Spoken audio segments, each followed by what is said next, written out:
नमस्ते। Diploma in mechanical engineering basic electrical इन्जिनियरिङको क्लासमा स्वागत छ। गएको क्लासमा हामीले एसी एन्ड डीसीको बीचको फरकको बारेमा छलफल गरेका थियौँ। त्योभन्दा गएको क्लासहरूमा हामीले च्याप्टर 1 को केही टपिक्सहरूमा हामीले डिस्कस गरेका थियौँ। आजको टपिक हाम्रो resistance and its variation with टेम्परेचरसँग सम्बन्धित रहनेछ। रेजिस्टेन्स, क्यापेसिटेन्स एन्ड इन्डक्टेन्ससँग सम्बन्धित रहने नै छ।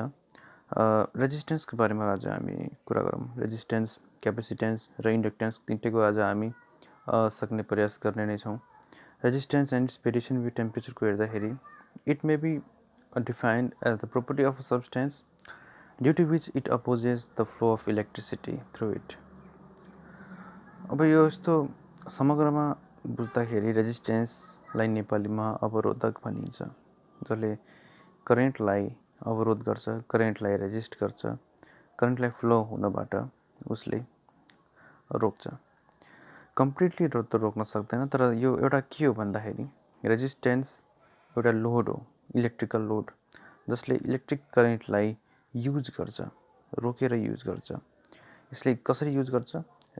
रेजिस्टिभ तरिकाले इलेक्ट्रोन्सहरूलाई उसले के गर्छ? ब्लक गर्ने कोसिस गर्छ। ब्लक गरेर उसले फ्रिक्सन क्रिएट गर्छ। फ्रिक्सन क्रिएट गरेपछि उसमा एउटा हिट एनर्जी डेभलप हुन्छ। जस्तै एउटा कुनै पाइपमा पानी बगिरहेको छ, एकदम सजिलै तरिकाले पानी बगिरहेको छ, र त्यो पाइपको भित्र यदि मैले त्यसको डायमिटर यदि कुनै ठाउँमा चेन्ज छ, परिवर्तन भइरहेको छ भने त्यसमा रेजिस्टेन्स उत्पन्न हुन्छ। जस्तै यहाँ हामी यसरी बुझौँ यसलाई कि जस्तै यो एउटा पाइप भयो, ठिक छ, जसमा अब हाम्रो सर्टेन वाटर फ्लो भइरहेको छ। यो पाइपलाई हामी के मानौँ भने एक किसिमले एउटा कन्डक्टर, जुन हामीले हिजोको क्लासमा इन्सुलेटर भनेर पढेका छौँ, त्यसको उल्टो के हुन्छ? कन्डक्टर हुन्छ, जसले इलेक्ट्रिसिटीलाई फ्लो गराउँछ, इलेक्ट्रिसिटीलाई पास गर्छ। यो वाटर जुन हाम्रो छ, वाटरको मात्रा, यसलाई बुझौँ हामी इलेक्ट्रोन्स, जसले वाटर बगिरहेको छ भने त्यो के भयो? करेन्ट भयो। वाटर बगिरहेको छ, यसले करेन्टको जस्तो काम गर्ने भयो। यो बाहिरको जुन पाइप छ, पाइपले के जस्तो काम गर्ने भयो? हाम्रो पाइपले यो बाउन्ड्रीको जस्तो काम गर्ने भयो, अर्थात् यसले कन्डक्टरको जस्तो, यो कन्डक्टरको जस्तो काम गर्ने भयो। वाटरले हाम्रो करेन्टको जस्तो काम गर्ने भयो, करेन्टको जस्तो काम गर्ने भयो, ठिक छ।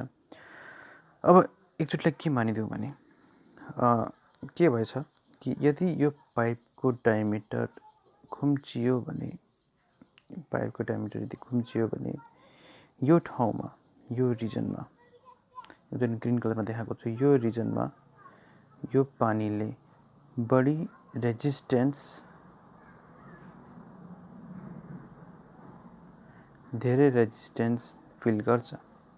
यो पार्टमा यसले धेरै रेजिस्टेन्स फिल गर्छ यदि यो पाइप सानो भयो भने, यो ठाउँमा खुम्चियो भने। त्यसैलाई हामी इलेक्ट्रिसिटीमा के भन्छौँ? रेजिस्टेन्स भन्छौँ। रेजिस्टेन्स के हुन्छ भने तार खुम्चेर रेजिस्टेन्स हुने होइन। तार खुम्चेर रेजिस्टेन्स हुँदैन। तारमा त तारको मोटाइ नै रहन्छ, तारको सेम पाथ नै हुने गर्छ, तारमा करेन्ट फ्लो नै हुन्छ।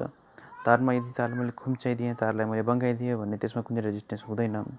ताकि हुने के हो भन्दाखेरि इलेक्ट्रिसिटीको नियममा कि यदि मैले एउटा कुनै लोड प्रयोग गरेँ, लोड भनेको मानौँ एउटा मैले बत्ती चिम, यो चिम छ, यो बत्ती भयो, बल्छ, यसमा यदि करेन्ट गयो भने मैले ब्याट्री राखेको छु, यसमा मैले करेन्टलाई फ्लो गराएँ भने यहाँदेखि यसरी करेन्ट फ्लो भयो भने यो करेन्ट यसको कोइलमा आउँछ, यो बत्तीको कोइलमा आउँछ।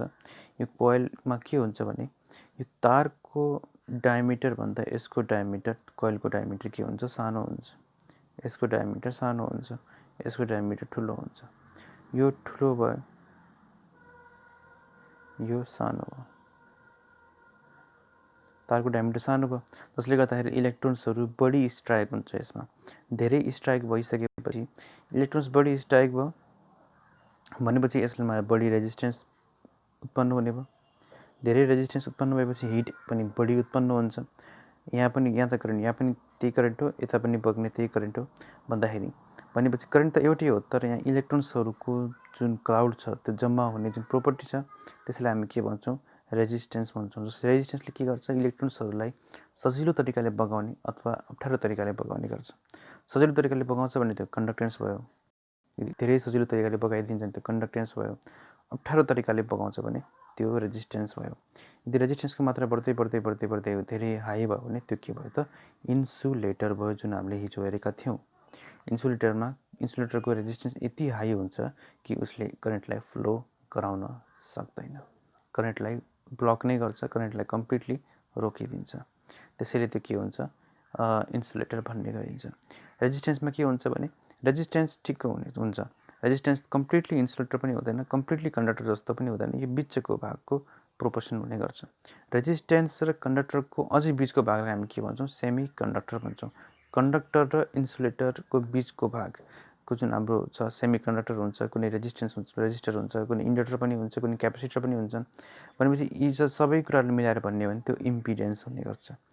भनेपछि जुन मैले यहाँ अहिले कुरा गरेँ सुन्दाखेरि धेरै लाग्छ, तर समग्रमा ओभरअल बुझ्ने हो भने ओभरअल एउटै ल्याङ्ग्वेजमा बुझ्छौँ भने कि रेजिस्टेन्स भनेको यसले के एउटा प्रोपर्टी हो सब्सटेन्सको, कुनै पनि सब्सटेन्सको, चाहे तार हुनसक्छ, नहुन पनि सक्छ, जे पनि हुनसक्छ, मेटल हुनसक्छ, नन मेटल पनि हुनसक्छ, एयर हुनसक्छ, लिक्विड हुनसक्छ, ग्यास हुनसक्छ।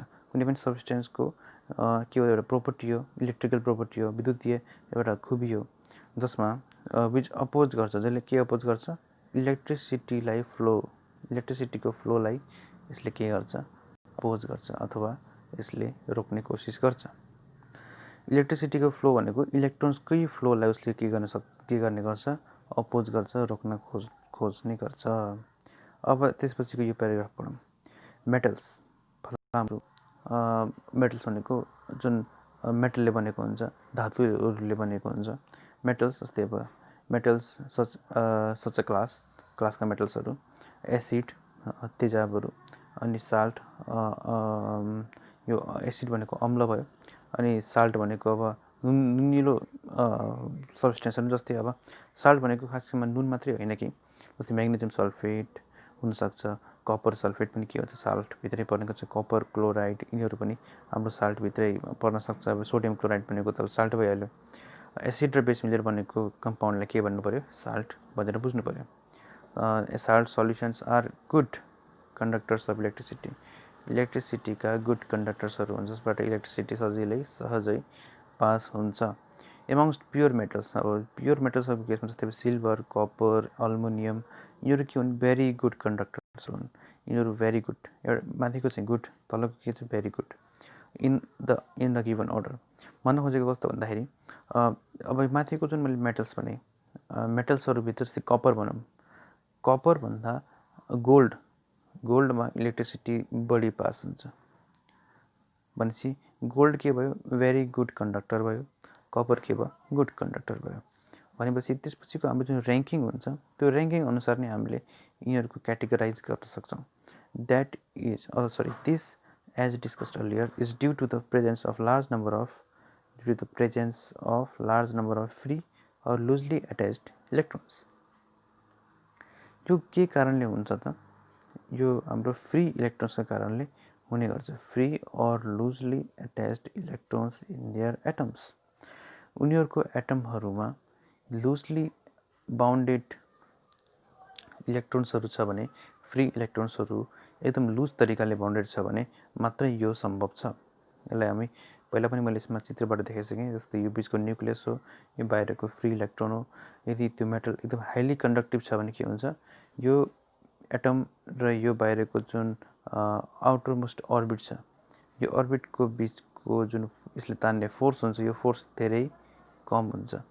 इन्सुलेटर नै छ भने, इन्सुलेटर छ भने के हुन्छ यसको फोर्स एकदम स्ट्रङ हुन्छ, फोर्स धेरै स्ट्रङ हुने भयो। भनेपछि हामीले यसलाई यसरी नै बुझ्ने कोसिस गरौँ कि फोर्स स्ट्रङ छ भने इन्सुलेटर, फोर्स एकदम कमजोर छ भने त्यो के भयो कन्डक्टर भयो। फोर्सको स्ट्रङनेस, फोर्सको शक्ति कति छ त्यसको आधारमा हामीले कति भागमा यसलाई छुट्याउन सक्छौँ त। पहिलो के हुन्छ इन्सुलेटर, दोस्रो के हुन्छ कन्डक्टर। इन्सुलेटरले के गर्छ इलेक्ट्रोन्सहरूको क्लाउडलाई ब्लक गर्छ। इन्सुलेटरको काम त्यो हुन्छ। कन्डक्टरको काम के हुन्छ? कन्डक्टरले कन्डक्ट गर्छ, पास गराउँछ, इन्सुलेटरले रोक्छ। यी दुईटा काम चाहिँ गर्छ। इन्सुलेटरले रोक्छ, कन्डक्टरले पास गराउँछ, रेजिस्टरले रेजिस्ट गर्छ, अवरोध गर्छ। यसको अर्थ यो होइन कि रेजिस्टरले कम्प्लिटली रोक्ने, रेजिस्टरले अवरोध गर्छ। पुरै अवरोध गर्छ भने इन्सुलेटर, अलिअलि अवरोध गर्छ भने त्यो अलिअलि मात्रै अवरोध गर्ने भनेपछि त पुरै पठाउने जस्तै हुन्छ। भनेपछि त्यो के भयो? गुड कन्डक्टर भयो। धेरै अवरोध गर्ने, अलिकति पठाउने भनेपछि त्यो रेजिस्टेन्स भयो। अनि लगभग आधी जति पठाउने, आधी जति नपठाउने काम गर्ने हो भने त्यो सेमी कन्डक्टरभित्र पर्ने गर्छ। अनि पछि यो सेमी कन्डक्टरको पार्ट अब हामीले अर्को सेमेस्टर बेसिक इलेक्ट्रोनिक्समा नै छलफल गर्ने नै छौँ। हामी जस्ट यो इलेक्ट्रिकल इन्जिनियरिङ केमा बेस्ड हुन्छ र सेमी कन्डक्टरमा बेस्ड भएको इन्जिनियरिङलाई हामी के भन्छौँ? इलेक्ट्रोनिक्स इन्जिनियरिङ भन्छौँ। कन्डक्टर र इन्सुलेटरको बिचको इन्जिनियरिङलाई हामी के भन्छौँ? इलेक्ट्रिकल इन्जिनियरिङ भन्छौँ। किनकि इलेक्ट्रिकल इन्जिनियरिङ भनेको विद्युतीय ऊर्जा हो। विद्युतीय ऊर्जा हामीले सेमी कन्डक्टरबाट पठाउने भन्दा पनि कन्डक्टरबाट नै पठाउने गर्ने गर्छौँ। कन्डक्टरबाट पठाउँछौँ र कन्डक्टरबाट यदि त्यो एनर्जी बाहिर नजाओस् भनेर इन्सुलेटरको प्रयोग गर्ने गर्छौँ। त्यही कारणले गर्दाखेरि कन्डक्टर र इन्सुलेटर नै बढी प्रयोगमा आउने गर्छ इलेक्ट्रिकल इन्जिनियरिङमा। त्यस्तै गरेर अब अगाडि बढौँ कि these vagrant electrons assume directed direction on the applications of an electric potential difference। अब यो इलेक्ट्रिक पोटेन्सियल नभइकन यो करेन्ट अथवा यो जुन विद्युत जुन छ यो पास हुन सक्दैन। इलेक्ट्रिक करेन्ट पास हुनको लागि पोटेन्सियल डिफरेन्स हुन आवश्यक, पोटेन्सियल डिफरेन्स हुनुपर्ने हुन्छ। These electrons while passing through these electrons while flowing pass through the molecules or the atoms of the conductor। अब यिनी इलेक्ट्रोन्सहरू के गर्छ त? जुन एटमको आउटरमोस्ट अर्बिटको जुन फ्री इलेक्ट्रोन्स छ त्यो कन्डक्टरको फ्री इलेक्ट्रोन्सको एटम्स तथा मोलिकुल्सहरूबाट नै पास हुन्छ भन्नु खोजेको छ कि यिनीहरू के गर्छ? Collide with other atoms and electrons. यिनीहरू के हुन्छ भने अरू एटम्सहरूसँग यो इलेक्ट्रोन्स कोलाइड हुन्छ, ठोकिन्छ। र इलेक्ट्रोन्सहरू यो ठोकिसकेपछि यो इलेक्ट्रोन्स जुन इलेक्ट्रोन्स तारबाट बग्न खोजिरहेको छ त्यो एउटा रेजिस्टरमा आएर ठोकिन्छ। अब यसलाई म फेरि डायग्रामबाट भनिदिन्छु। जस्तै म ग्रिन कलरमा तार बनाउँछु, यो तार हो। रेड कलरमा म रेजिस्टर बनाउँछु। रेजिस्टरको सिम्बल यस्तो हुन्छ है, सिम्बल मात्रै हो यो, फेरि रेजिस्टर सबै यस्तै खालको हुन्छ भन्ने होइन। यो एउटा सिम्बल हो, यो तार हो। यो जुन रेड कलरको छ यसलाई म अब ब्ल्याक कलरले बुझाउने कोसिस गर्छु। यो जुन रेड कलरको छ यसमा के छ? इलेक्ट्रोन्सहरू छ। यहाँ इलेक्ट्रोन्सहरू एक्जिस्ट गर्छ। यो तारमा इलेक्ट्रोन्सहरू छ। जुन इलेक्ट्रोन्स हाम्रो ब्याट्रीबाट आएको हुनसक्छ अथवा जेनेरेटरबाट आएको हुनसक्छ। यो इलेक्ट्रोन्स यसमा आइसकेपछि, रेजिस्टेन्समा आइसकेपछि रेजिस्टेन्सको आउटरमोस्ट अर्बिटको इलेक्ट्रोन्सहरू न्युक्लियसमा धेरै टाइटली बन्ड भएको हुन्छ। त्यसैले यिनी इलेक्ट्रोन्सले त्यसलाई यदि एट्याक गर्यो, कोलाइड गर्यो भने तिनी बाहिरपट्टि भएको इलेक्ट्रोन्स सजिलै बाहिर निस्किँदैन, सजिलै अर्को मोलिक्युलमा जान सक्दैन। त्यसैले रेजिस्टेन्सले के गर्छ? यो इलेक्ट्रोन्सलाई, यो जुन इलेक्ट्रोन्सहरू छ लेफ्ट साइडको इलेक्ट्रोन्सहरूलाई ब्लक गरिदिन्छ। ठिक छ, लेफ्ट साइडको इलेक्ट्रोन्सहरूलाई ब्लक गर्छ र यिनी इलेक्ट्रोन्सहरूले खासमा के मद्दत गर्छ भने यसमा एट्याक गर्छ। मानौँ यहाँ 6वटा इलेक्ट्रोन्स छ, 1 2 3 4 5 6, 6वटा इलेक्ट्रोन्सहरू यसमा एट्याक गर्छ। यसमा यसले स्ट्राइक गरिसकेपछि यसमा यो स्ट्राइक भइसक्यो त स्ट्राइक भयो कहाँ त? यसको मोलिक्युलको आउटरमोस्ट अर्बिटमा। अनि स्ट्राइक भइसकेपछि जुन एनर्जी छ यसले जुन पाउँछ, जुन एनर्जी यसले जुन रिसिभ गर्छ, यो एनर्जी केको फर्ममा उत्पन्न हुन्छ त? तापको रूपमा, हिट एनर्जीको रूपमा, हिटको रूपमा उत्पन्न हुन्छ। ओके, यहाँबाट हिट एनर्जी निस्किन्छ। जहिले पनि रेजिस्टेन्सबाट हिट एनर्जी नै निस्किन्छ, अरू केही निस्किँदैन। त्यसैले यदि यहाँ करेन्ट बग्यो भने हिट एनर्जी नै त्यो यसबाट निस्किन्छ। यदि कुनै तारमा करेन्ट बगिरहेको छ, घरहरूको वायरिङ छ ल मानौँ, त्यसमा यदि तार तातिरहेको छ भने यसको अर्थ के बुझ्नु पऱ्यो? करेन्टले गर्दाखेरि करेन्टको मात्रा र रेजिस्टेन्स तारको पनि रेजिस्टेन्स हुन्छ। तारको रेजिस्टेन्सका कारणले यो तार तातेको छ भनेर बुझ्नु पर्यो। तर अब यदि कुनै लोड नै छ, यदि डिभाइस छ, डिभाइस भनेपछि मानव जे पनि हुनसक्छ रेजिस्टेन्सवाला डिभाइस, जस्तै एउटा सिम्पल एउटा बल्ब छ, इन्क्यान्डेसन ल्याम्प भनेको त्यो पहेँलो बत्ती भन्ने चिम छ। अर्को हुनसक्छ अब हाम्रो फिलामेन्टवाला चिमलाई हामीले इन्क्यान्डेसन ल्याम्प भन्छौँ। अनि अर्को खालको लोडहरू हुनसक्छ जस्तै पङ्खा पनि एउटा किसिमको रेजिस्टिभ त होइन, त्यो पनि यसलाई रेजिस्टिभ नै बुझौँ। अनि जस्तो ट्युबलाइट, यिनीहरू जति पनि लोड छन् हामी जति पनि बुझ्छौँ, यिनी सबैमा के हुन्छ, रेजिस्टिभ पार्ट हुन्छ, रेजिस्टिभ कम्पोनेन्ट हुन्छ। तिनीहरू के हुन्छ, हिटअप हुन्छ, तात्छ। जस्तै रेजिस्टिभ हिटर छ, हिटर पनि के हुन्छ, यदि हामीले त्यसबाट करेन्ट पास गऱ्यौँ, यदि हामीले त्यसलाई सप्लाईमा जोड्यो भने त्यो उसको करेन्ट र उसको आफ्नो रेजिस्टेन्सको कारणले यसमा हिट उत्पन्न हुन्छ। कति हुन्छ भन्ने कुरा पनि हामी न्युमेरिकलमा हिसाब गरौँला यो विषयमा। रेजिस्टेन्समा गयो, रेजिस्टेन्समा के हुन्छ, स्ट्राइक भइसकेपछि यसबाट हिट एनर्जी उत्पन्न भयो। ठिक छ, सर्टेन हिट एनर्जी त उसमा उत्पन्न गराउँछ। हिट एनर्जी कसरी उत्पन्न हुन्छ, कोलिजनका कारणले। जुन यहाँ शब्द प्रयोग भएको छ, यो conductor collide and other atoms and electrons thereby producing heat produce गर्छ कोलाइड भएर। कुन कोलाइड हुन्छ, जुन मैले अघिको देखाएको इलेक्ट्रोन्सहरू थियो त्यो कोलाइड हुन्छ रेजिस्टेन्समा। त्यो कोलाइड भइसकेपछि तिनै इलेक्ट्रोन्स, यहाँ कोलाइड भइसकेपछि इलेक्ट्रोन्स गायब हुँदैन। त्यो इलेक्ट्रोन्स पनि के हुन्छ, फेरि कहाँ आउँछ त, ब्याक ब्याट्रीमा आउने गर्छ। जस्तै मैले अघि नै तिमीहरूलाई देखाइसकेँ। जस्तै यो छ, जस्तै यो यसमा छ, यसरी बगेको छ, यहाँबाट करेन्ट बग्यो, यहाँ मानौँ 1 एम्पियर बगेको छ भने यहाँ पनि 1 एम्पियर नै बग्छ। अनि यसबाट के आउँछ, हिट एनर्जी अथवा लाइट एनर्जीको फर्ममा यहाँ देखिने गर्छ। इन्क्यान्डेसन अथवा फिलामेन्ट भएको जुन ल्याम्पहरू छ, त्यो फिलामेन्ट भएको ल्याम्पहरूमा टङ्स्टेन मेटल हुन्छ।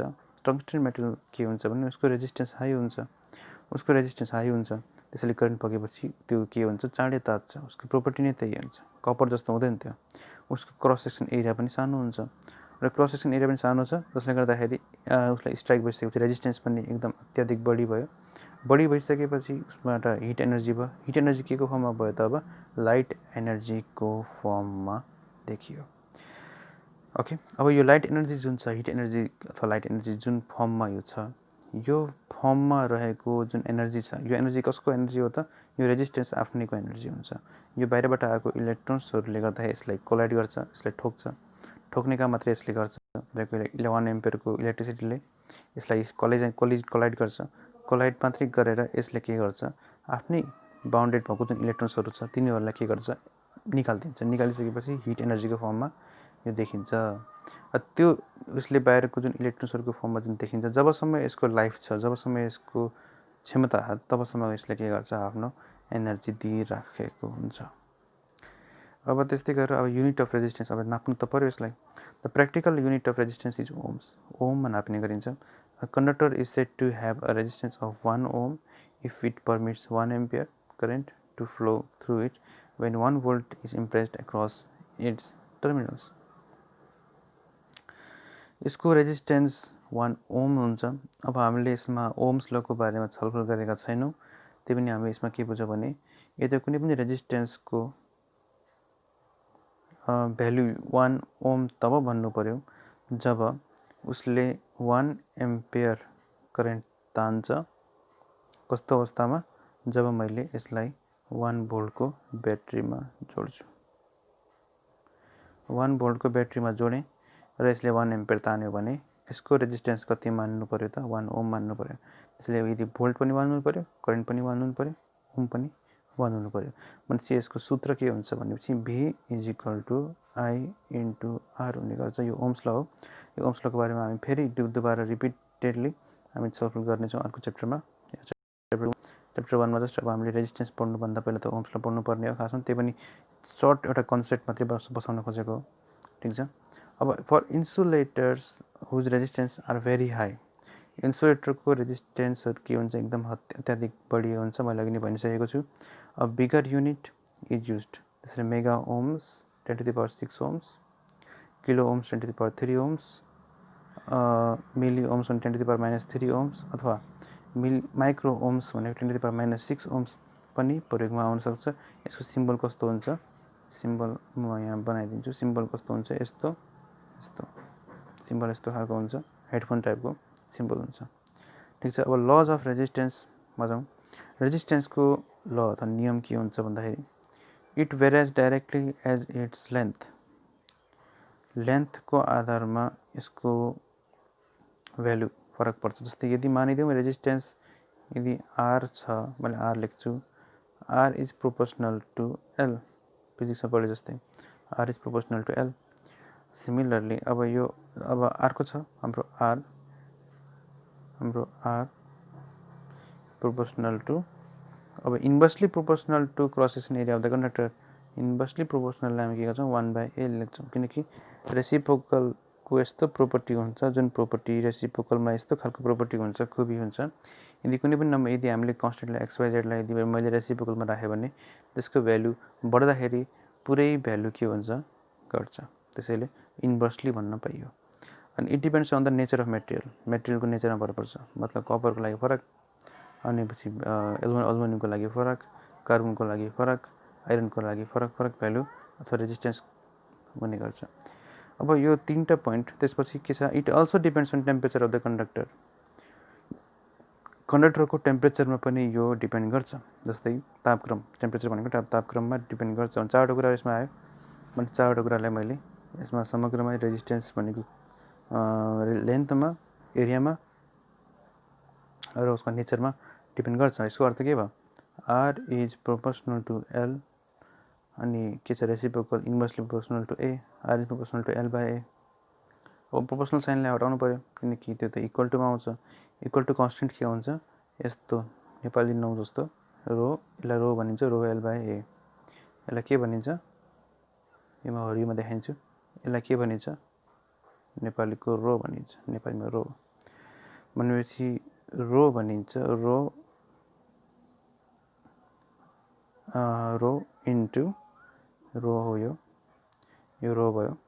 त्यसपछि यो इन्टु भयो, यो एल भयो लम्बाइ, यो ए भयो के भयो cross section area of conductor.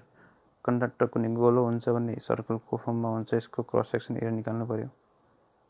ठिक छ। एमएम स्क्वायरमा हुनसक्छ, इन्च स्क्वायरमा हुनसक्छ। सामान्यतया एमएम स्क्वायरमै लेख्ने गरिन्छ। ठिक छ।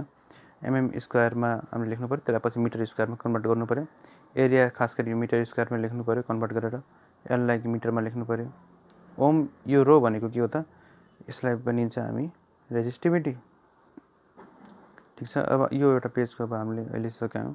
त्यसपछि अब हामी यसमा जान्छौँ। अब यो यसमा हेरौँ डायग्राममा अहिले क्लियर हुन्छ। अहिलेको जुन 4वटा कुरा मैले भनेको थिएँ, it depends upon length, it depends upon cross section area, it depends upon what, resistivity, rho, nature of material. अब यस्तै खालको बडी, यस्तै खालको सब्सटेन्स छ जुन के को छ, तामाको छ।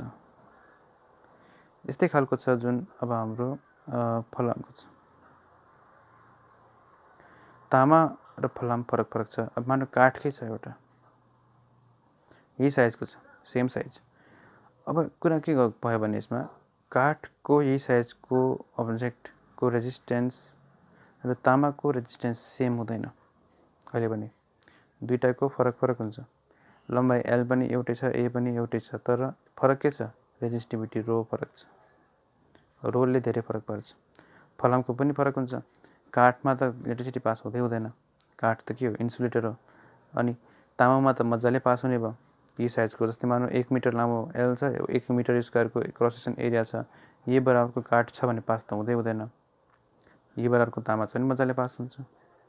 भनेपछि पास यसमा किन भएन त, किनभने यसको काठको रेजिस्टिभिटी के छ, फरक छ तामाको तुलनामा। त्यसैले रेजिस्टिभिटी काठको बढी छ, तामाको कम छ। तामामा के हुन्छ, रेजिस्टेन्स कम हुन्छ। तामा भनेको त कन्डक्टर हो, रेजिस्टर होइन। त्यसैले तामाले भनेको रेजिस्टर भन्ने त हुँदैन। काठले भनेको रेजिस्टेन्स चाहिँ हुनसक्छ, सकेसम्म काठको रेजिस्टेन्स त हुँदैन। सेरामिकमै रेजिस्टेन्सहरू बनाउने गरिन्छ, त्यसमा केमिकल फर्मेसन गरेर हामी के गर्छौँ, रेजिस्टेन्स कम्पनीमा, फ्याक्ट्रीमा तयार पार्छौँ। अब यो जुन मैले जुन त्यहाँ अघि कुरा गरिसकेको छु, आर इज प्रोपोर्सनल टु एल/ए, त्यसपछि आर इज इक्वल टु रो एल/ए मैले भनिसकेँ। त्यसपछि एल यदि 1 मिटर छ, ए 1 मिटर स्क्वायर छ भने आर बराबर के हुने भयो, रो हुने भयो। यसको अर्थ रोलाई के भन्छ हामी, स्पेसिफिक रेजिस्टेन्स अथवा रेजिस्टिभिटी पनि भन्छौँ, याद राख्ने। Hence specific resistance of material may be defined as the resistance between the opposite faces of a meter cube of that material is the resistance of the material. Material को resistance कहाँदेखि कहाँसम्म नाप्नु पर्यो, जहाँदेखि current enter गर्छ र जहाँदेखि current out हुन्छ, अथवा जहाँदेखि current out हुन्छ र जहाँदेखि करेन्ट इन्टर हुन्छ, जताबाट नापे पनि हामीले के बुझ्नु पर्यो, त्यो रेजिस्टेन्स क्यापिटल आर हुन्छ। रेजिस्टिभिटी केमा डिपेन्ड गर्छ, रेजिस्टिभिटी डिपेन्ड गर्छ सब्सटेन्समा, कपरको फरक, आइरनको फरक, काठको फरक, कार्बनको फरक, अल्युमिनियमको फरक। भनेपछि मेटलहरूको पनि रेजिस्टिभिटी हुन्छ, काठको पनि हुन्छ। मतलब रेजिस्टिभिटी रेजिस्टेन्स भन्ने जुन शब्द आएको छ, कुनै पनि सब्सटेन्सको पनि रेजिस्टेन्स हुन्छ, सबै सब्सटेन्सको रेजिस्टेन्स हुन्छ, यहाँसम्म कि हावाको पनि रेजिस्टेन्स हुन्छ। त्यसैले यो रेजिस्टेन्स बढी हुने थोरै हुने भन्ने कुरा मात्रै हो। रेजिस्टेन्स धेरै थोरै छ भने त्यो कन्डक्टर जस्तो भयो, रेजिस्टेन्स धेरै बढी छ भने त्यो के भयो, इन्सुलेटर जस्तो भयो, जसबाट विद्युत प्रवाह हुँदैन। भयो भने धेरै कम मात्रामा विद्युत प्रवाह हुन्छ, जुन हामीलाई फिल नै हुँदैन। त्यसैले रेजिस्टिभिटीबाट त्यसरी हामीले अनुमान गर्न सक्छौँ। अनि अर्को कुरा, रेजिस्टिभिटीको युनिट के हुन्छ, ए मिटर स्क्वायरमा नापिन्छ। यो यहाँको आयो ए मिटर स्क्वायरमा नापिने भयो। त्यसपछि रेजिस्टेन्स ओममा नापिन्छ, लम्बाइ एल मिटरमा नापिन्छ भने एआर बाई एल के हुन्छ, ओहम मिटर हुन्छ। ओहम मिटरको ओहम हाइपन मिटर पनि लेख्न सकिन्छ, अथवा ओहम मिटर डाइरेक्टली लेख्न सकिन्छ। दुईटा मध्ये कुनै पनि एउटा युज गर्न सकिन्छ। ओहम माइनस मिटर भन्न पाइएन, ओहम मिटर दुईटैको एउटै भयो। Hence the unit of resistivity is ohm meter. It may however be noted that resistivity is sometimes expressed as so many ohms per meter cube, although it is incorrect to say that, but it means the same thing as ohm meter. If L is in centimeter, A in meter is centimeter square, then rho is in ohm centimeter. Values of resistivity and temperature coefficient for various materials are given in table. अब table एउटा यहाँ हामी हेरौँ, table कस्तो छ। अब हामीले टेम्परेचरको बारेमा यो कोर्समा राखिदिएको छैन, टेम्परेचरको बारेमा हामी छलफल गर्ने थियौँ, टेम्परेचरको बारेमा हामीले छोडिदियौँ। हामी जस्ट यो कलमलाई मात्रै हेरौँ कि अल्युमिनियम कमर्सियल बजारमा पऱ्यो भने अल्युमिनियममा कति हुन्छ त resistivity. Resistivity in ohm metre at 20 degree Celsius, 20 degree सेल्सियसमा हामी हिसाब गर्छौँ जहिले पनि, किनकि 20 डिग्री सेल्सियसलाई हामी नर्मल एटमोस्फेरिक टेम्परेचर मान्ने गर्छौँ। 20 डिग्री सेल्सियस भनेको न त तातो जस्तो न त चिसो जस्तो ठिकको टेम्परेचर मान्ने गरिन्छ। र 20 डिग्री सेल्सियस भनेको नर्मल टेम्परेचर अफ एटमोस्फियर हाम्रो अर्थको मान्न सकिन्छ। 2.8 यहाँ इन्टु 10⁻⁻8 पनि यहाँ थप्नुपर्छ। 2.8 इन्टु 10⁻⁻8 ब्रास भनेको अब हाम्रो यो एलोय हो, यसमा के छ 6 to 8 6 देखि 8 इन्टु 10⁻⁻8 7 पनि हुनसक्छ। 7 इन्टु 10⁻⁻8 सम्मको ओहम मिटरमा नाप्नु पर्यो। सिमिलरली हाम्रो जुन यो हिटरहरूमा प्रयोग हुन्छ त्यसको पनि हामी यहाँ हेरिहालौँ। हिटरहरूमा प्रयोग हुने भनेको नाइक्रोम वायर हुन्छ, नाइक्रोम तार हुन्छ 108.5, कहिलेकाहीँ 110 पनि लेख्ने गरिन्छ। 108.5 इन्टु 10⁻⁻8 ओहम मिटर भनेर लेख्नु पर्यो न्युमेरिकलमा इक्जाममा सोध्यो भने। त्यस्तै गरेर टङ्स्टेन भनेको हाम्रो यो बत्ती अथवा चिमहरूको लाइटमा यो चिमवाला फिलामेन्टवाला चिमहरूमा टङ्स्टेन मेटल युज हुन्छ, यसको पनि 10⁻⁻8 ohm meter. Okay, amber, bakelite, glass यिनीहरूमा यो भनेको यो हिटिङ अब्जेक्टहरू, हिटिङ एजेन्टहरू हुन्। अब त्यसपछि रबर भयो। रबरको पनि के हुन्छ 10⁻16 हुन्छ, धेरै हाई हुन्छ।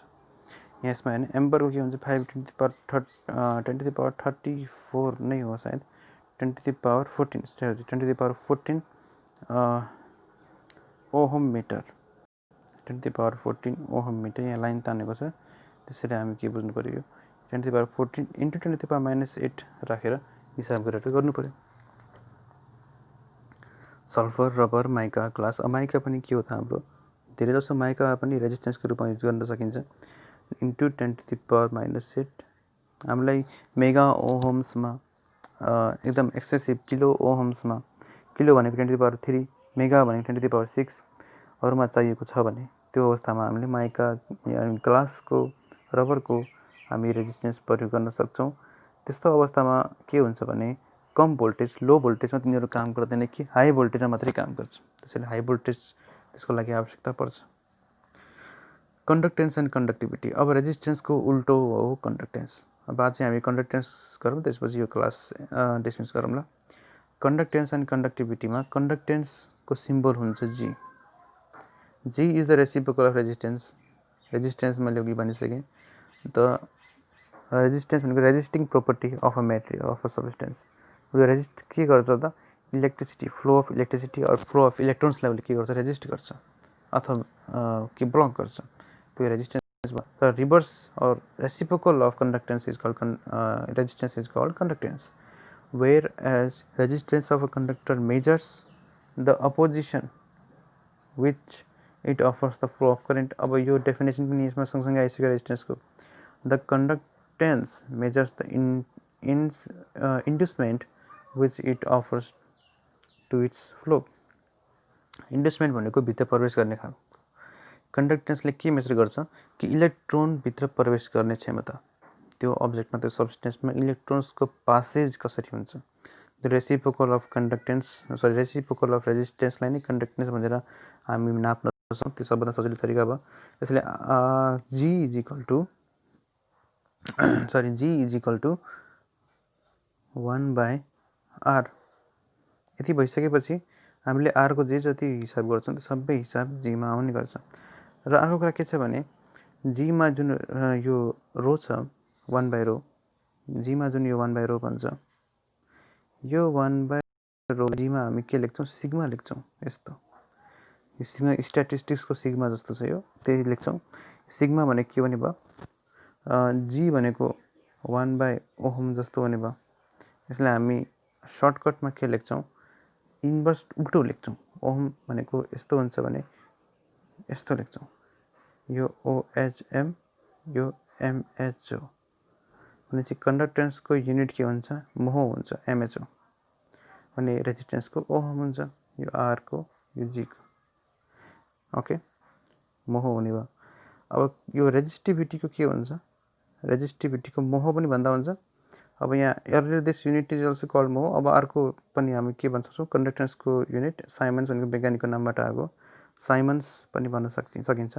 यस्तो खालको सिम्बल अब यहाँ कम्प्युटरमा भेटिँदैन, त्यसले साइमन्स एसको रूपमा पनि जान सकिन्छ। त्यो 1 साइमन भनेको 1/2 ओम्स, ठिक छ। यसरी 1/1 ओम्स। 0.5 साइमन भनेको 0.5 साइमन भनेको के भने भयो 1/2 ओम्स जस्तो हुने भयो,